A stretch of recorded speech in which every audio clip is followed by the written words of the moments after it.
It's time to go to bed now and settle down and get ready to sleep while I read to you about Jasper and the Great Guinea Pig Escape. Jasper McGill had exactly 11 guinea pigs. No one quite knew how it happened. He started with one, a fluffy little guy named Sir Nibbles, a birthday gift from his grandma Rose. Then his friend Allie gave him a girlfriend for Sir Nibbles, named Lucy Snuffles. The rest was chaos and fuzzy math. Now he had 11. They're multiplying like popcorn, his dad had said. They're chewing through my flip-flops, his mum complained. But Jasper loved them. Every single one had a name. Sir Nibbles, Lady Snuffles, Biscuit, Crouton, Pickle, Marshmallow, Whiskers, Zoomy, Captain Squeaks, Dr. Poof, and Beyonce. He built them a fortress of tunnels in his room using cardboard, PVC pipes, and a tiny elevator powered by a hamster wheel. He was proud his guinea pigs were happy until the night of the Great Escape. It started with a squeak, then another, then a lot. Jasper sat up in bed. It was 2:14 in the morning. He rubbed his eyes and saw something terrifying. An empty cage. The guinea pig fortress was abandoned. The elevator creaked. The food bowls were tipped. Even Beyonce was gone. Oh no! He grabbed a flashlight and tiptoed out of the room. Lady Snuffles, he whispered. Captain Squeaks. Something rustled under the couch. Something squeaked behind the radiator. Then he heard it. A faint sound of squeak, squeak, boing from the kitchen. He opened the door slowly and gasped. All 11 guinea pigs were wearing hats, and they were standing in a perfect triangle formation around a loaf of banana bread. What the? Sir Nibbles stepped forward. On his head was a thimble. He squeaked once and pointed toward the back door. Then, with shocking coordination, the guinea pigs ran in a single file and slipped through the doggy flap out into the night. Jasper didn't even stop to think. He threw on his hoodie, grabbed a flashlight and a handful of baby carrots and ran barefoot into the backyard. "Where are you going?" he whisper shouted. "You're not even toilet trained." But the guinea pigs were moving fast across the grass, over the flower beds, under the fence, like a tiny, furry military unit. Jasper scrambled to follow, crawling under a bush and landing face first on someone's garden gnome. By by the time he got to the front sidewalk, the guinea pigs had already turned the corner. He followed the trail of carrot nibbles. After 3 blocks, he was panting. Then he saw it. At the edge of the neighborhood park stood a silver food truck with a glowing sign. Squeak and Snack Midnight Cheese Emporium. The guinea pigs lined up outside, holding what looked suspiciously like bottle caps as coins. "What's happening now?" Jasper muttered. A tiny creature popped out of the food truck window. It wasn't human. It looked like a ferret in a chef's hat with a French moustache. "Bonjour, mes petits clients," he cried. "Welcome to the Cheese Emporium. 1 wedge per customer." Jasper's jaw dropped. The guinea pigs stepped forward, one by one, handing their coins, which were actually shiny buttons and marbles, to the ferret. They each received a cube of glowing yellow cheese. "It's midnight cheddar," the ferret said proudly. "Very powerful. Good for unlocking potential." The guinea pigs chomped happily. Jasper ducked behind a trash can and watched in shock as each guinea pig took a bite of cheese and grew 2 inches taller. Their eyes sparkled, their fur shimmered. Beyoncé did a cartwheel. "Okay," Jasper whispered. "This is definitely not normal." The ferret waved a tiny spatula in the air. "Now, mon amis, it's time to take back what is ours." "Take back what?" Jasper shouted, jumping out. All heads turned. Guinea pigs froze mid-chew. The ferret gasped. "You," he snarled, "a human boy." Jasper pointed.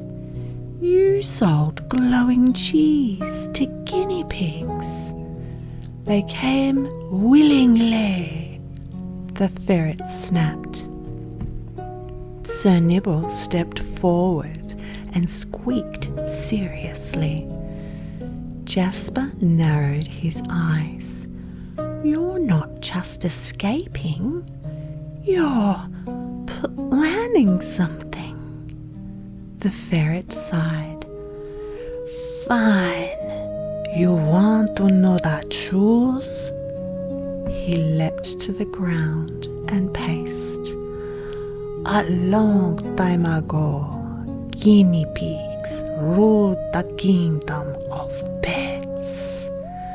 Not dogs, not cats.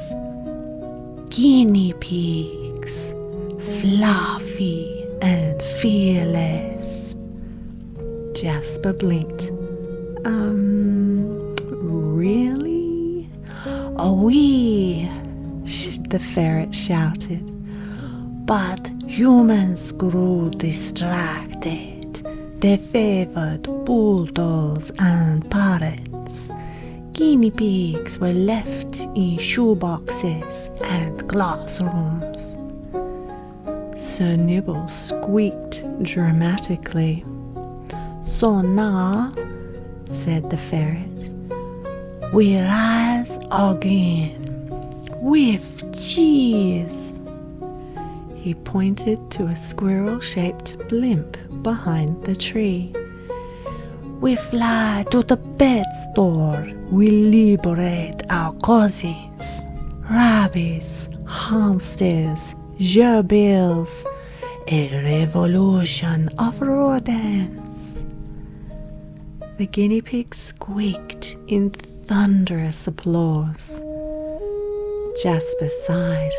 "I am so grounded." Before he could argue, Beyoncé stepped forward and squeaked.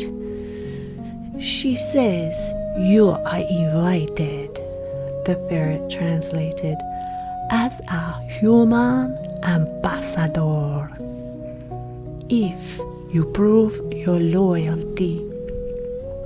"How?" Jasper asked. The ferret handed him a glowing cheese cube. "Eat." Jasper stared at the cube.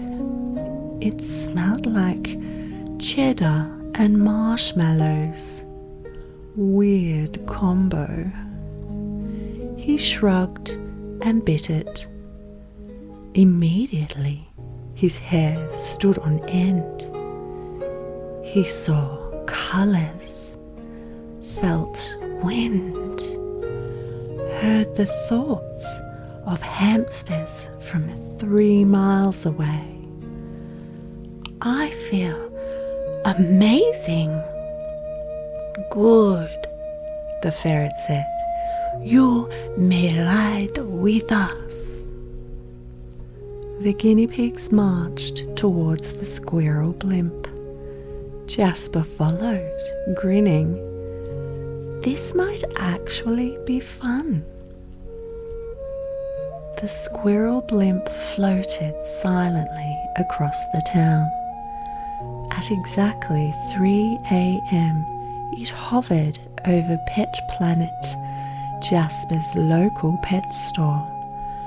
A team of guinea pigs, now wearing tiny grappling hooks, rappelled down the ceiling vent. Jasper watched through goggles as they navigated the aisles like fluffy ninjas. Dr. Poof blew open the hamster tank. Using a soda straw and bubble gum, Pickle and Biscuit picked the lock on the chinchilla cage. Whiskers used a bobby pin to open the birdseed vault, for snack purposes only. Jasper whispered, "This is the most organised rodent rebellion I have ever seen." The animals cheered. Sir Nibbles waved a tiny flag made of tissue paper. Then came the alarm. Beep, beep, beep. "I thought you disabled it," the ferret screamed. "I thought you did," Captain Squeak squealed. "Abandon operation," the ferret shouted. "To the blimp." The animals poured out of the store like sprinkles from a tipped cupcake. Jasper ran after them, dodging sprinklers and lawn gnomes. They reached the blimp just as it sputtered. "Too heavy," someone shouted. They had rescued 63 animals.